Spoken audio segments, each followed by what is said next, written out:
Lawyer Vaman రావు దంపతుల హత్య కేసులో కీలక పరిణామం చోటు చేసుకుంది. వామన్ రావు దంపతుల హత్య కేసు విచారణను సిబిఐకి అప్పగించారు. ఈ కేసు విచారణను సిబిఐకి అప్పగిస్తూ సుప్రీంకోర్టు ఆదేశాలు జారీ చేసింది. 2021లో లాయర్ వామన్ రావు దంపతుల హత్యకు గురయ్యారు. వామన్ రావు దంపతుల హత్య కేసులో ఆరోపణలు ఎదుర్కొంటున్న పుట్ట మధు సహా ఇతరుల పాత్రపై దర్యాప్తు జరగాల్సిన అవసరం ఉందని వామన్ రావు తండ్రి తరపున లాయర్ వాదనలను వినిపించారు. అటు ఈ కేసు విస్తృత దర్యాప్తుకు తెలంగాణ ప్రభుత్వం తరపున న్యాయవాదులు కూడా అంగీకారం తెలిపారు. దీంతో ఇరు వాదనలను విన్న సుప్రీంకోర్టు ఈ కేసును సిబిఐకి అప్పగిస్తూ ఉత్తర్వులు జారీ చేసింది. ఈ కేసులో ఆరోపణలు ఎదుర్కొంటున్న వారికి రక్షణ కల్పించాలన్న వాదనలను సుప్రీంకోర్టు తోసిపుచ్చింది. అలాగే వామన్ రావు తండ్రికి భద్రత కల్పించాలని సుప్రీంకోర్టు ఆదేశాలు జారీ చేసింది. మరింత సమాచారం మా ప్రతినిధి గోపి అందిస్తారు. గోపి,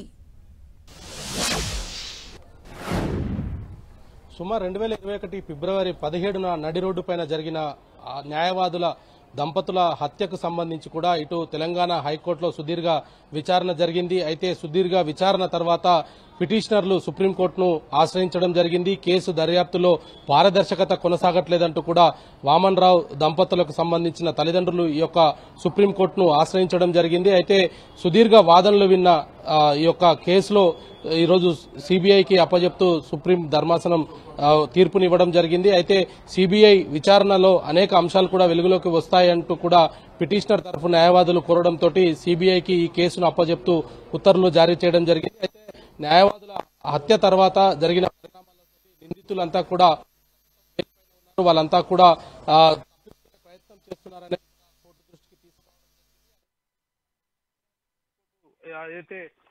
పిటిషనర్ తరపు వాదనలను ఏకీభవించడం జరిగింది. కేసును సిబిఐకి అప్పచెప్పింది. అయితే ఈ క్రమంలోనే పిటిషనర్లకు కూడా కొంత రక్షణ కావాలంటూ కూడా పిటిషనర్ తరపు న్యాయవాదులు కోరడం జరిగింది. వామన్ రావు అదేవిధంగా దంపతులకు సంబంధించిన తల్లిదండ్రులకు ఈ రక్షణ కల్పిస్తూ అదేవిధంగా ఈ కేసును త్వరితగా విచారణ జరపాలంటూ కూడా సుప్రీంకోర్టు సిబిఐకి ఆదేశాలు ఇవ్వడం జరిగింది. మరొక వైపు పిటిషనర్ ఏదైతే నిందితులకు సంబంధించి అనుమానితులు ఎవరైతే ఉన్నారో వాళ్ళ తరఫున న్యాయవాదులు కూడా ఈ కేసులో కొంత అరెస్టు చేయకుండా ఉండేందుకు ఉండాలి, ఆ తర్వాత విచారణ కొనసాగించాలంటూ కూడా కోరిన నేపథ్యంలో